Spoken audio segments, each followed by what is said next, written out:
کہ میں ان کو نکال دوں گا؟ کہے اپنی زبان سے کہ میں ذلت والا ہوں، رسول پاک کو اللہ نے بڑی عزت عطا فرمائی، کہے ورنہ میں تیری گردن کاٹ دوں گا۔ بول کہے حضور بھی عزت والے اور نبی پاک کے غلام بھی عزت، کہے اپنی زبان سے کہے میرے رب کا یہ فرمان ہے وَرَفَعْنَا لَكَ ذِكْرَكَ، حبیب میں خود تیرے لیے تیری شانوں کو بلند فرما دوں گا۔ تو کہا تو دشمن ہو کے کہنے لگا میرے بیٹے مجھے معاف کر دے، مصطفیٰ تو بڑی عزتوں والے ہیں، ان کے غلام شانوں والے ہیں۔ جب بیٹا تلوار لے کے سامنے کھڑا ہوا، شہرت ہوئی، اب نبی پاک نے حضرت عمر کی طرف دیکھا، کہا عمر تیری بات صحیح تھی، اب جو ہوا یہ زیادہ صحیح تھا، وہ میں نے تجھے کہا حوصلہ کر، تدبر کر، وقت کا انتظار کر، یہ صحیح ہوا کہ وہ صحیح تھا؟ تو حضرت عمر فاروق کہنے لگے یا رسول اللہ میں گواہی دیتا ہوں آپ واقعی اللہ کے سچے رسول ہیں صلی اللہ اتنی اچھی رائے، وقت فیصلہ کرتا ہے، تدبر سے چلے، دانائی سے چلے، علم پیدا کرے، بردباری۔ ہمیں کئی دفعہ سجدہ صاف کرنا پڑتا ہے، ہم جو کہتے ہیں بات اس کے الٹ نکل آتی ہے۔ ہم کسی شخص کے بارے میں کوئی تبصرہ کر بیٹھتے ہیں، کچھ عرصے کے بعد ہمیں پتہ چلتا ہے کہ وہ تو ایسا تھا ہی نہیں، ہم نے غلط بات کر۔ ہم بغیر تحقیق کے، بغیر تفتیش کے، حوصلہ نہ ہونے کی وجہ سے، صبر نہ ہونے کی وجہ سے ہم بہت سارے کام کر گزرتے ہیں، پھر ہمیں نقصان ہوتا ہے۔ اپنی زندگی میں علم نہ چھوڑیں، حوصلہ نہ، لڑائیاں ہوتی ہیں نا گھروں میں، اس کی وجہ خامد ہوتا ہے، بیوی نہیں ہوتی۔ یہ بات گھر جا کے بتانا کہ آج انہوں نے کہا لڑائی کی وجہ کون ہوتا ہے؟ نہ بولو تسی پر میں تے آنکھ ہی چھڑیا ہے، وہ تو ریکارڈ ہو گیا ہے۔ لڑائی کی وجہ کون ہے؟ جڑے باتیں لڑتے ہیں وہ کوندے ہی نہیں پے۔ وجہ کون بنتا ہے جی؟ کیوں بلا؟ اس لیے کہ نبی پاک صلی اللہ علیہ وسلم نے فرمایا عورت کی اگر آدھی ہے تو تیری تو پوری ہے نا، تو اس کا مطلب ہے لڑائی اگر بچ سکتی تھی تو مرد کی وجہ سے بچ سکتی تھی، گھر میں امن ہو سکتا تھا۔ کہتے ہیں جی یہ بڑی بیوقوف ہے میری سنتی نہیں، تو میں نے کہا جو اس سے بحث کر رہا ہے وہ سیانا ہے؟ بولیں جو بحث کر رہا ہے وہ عقل مند ہے؟ بندہ تو چلو تھا وہ دانشور شیکسپیئر، باتیں بعض اوقات اس کی کچھ ایسی ہیں، اس سے کسی نے پوچھا تھا عورتوں سے کون جیت سکتا ہے بحث میں، تو اس نے کہا تھا وہ جو ان سے بحث نہ کرے، جو ان سے بحث۔ تو بھائی تو وجہ اس لیے کہ حوصلہ تو نہیں کرنا تھا۔ نبی پاک علیہ السلام نے فرمایا بی بی ٹیڑھی لکڑی ہے، سیدھی کرنے کی کوشش کرو گے تو ٹوٹ جائے گی، سیدھی تو پھر کتنا بیوقوف ہے جو پتھر سے سر رگڑ رہا ہے، کتنا نادان ہے جو یہ حرکت کر رہا ہے، دریا میں چھلانگ لگا کے کہتا ہے ڈوبوں گا نہیں۔ تو بھائی حوصلہ پیدا کرے، علم پیدا کرے، بہت ساری ایسی باتیں کرے گی جس میں اشتعال آئے گا، فٹافٹ 3 لفظ طلاق کے دے دیے، اب بھاگا گیا مفتی صاحب کے پاس، اوہو 4 بچوں کا کیا بنے گا؟ اور یہ بات پکی ہے کہ بچوں کو صرف ان کی ماں ہی پال سکتی ہے، ان کی ماں۔ وہ بات مجھے نہیں بھولتی، ایک شخص نے بیوی کو طلاق دے کے دوسری شادی کی، اس کا بیٹا تھا 10 سال کا، تو اس نے اپنے بیٹے سے کہا کہ بیٹے بتا پرانی اماں صحیح تھی یا یہ صحیح ہے؟ اس نے کہا نہیں ابا وہ تو جھوٹ بڑے بولتی تھی، یہ صحیح ہے۔ وہ جھوٹی تھی، وہ جھوٹ بڑے بولتی تھی میری سگی اماں، یہ سچ بولتی ہے۔ اس نے کہا وہ کیسے؟ کہنے لگا اس لیے کہ میں کوئی شرارت کرتا تھا تو میری سگی اماں مجھے تھپڑ مارتی تھی، وہ کہتی تھی تجھے روٹی نہیں دے رہی، جا دوڑ جا گھر سے۔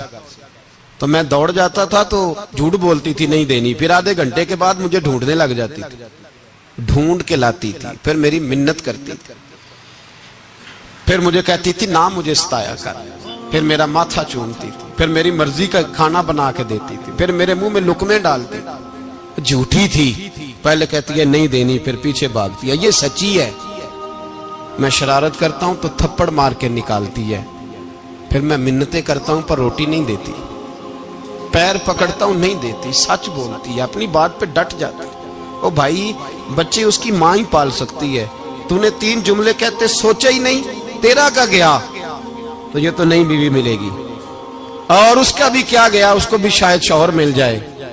ان پھولوں کی پرورش صرف ان کا مالی کر سکتا ہے،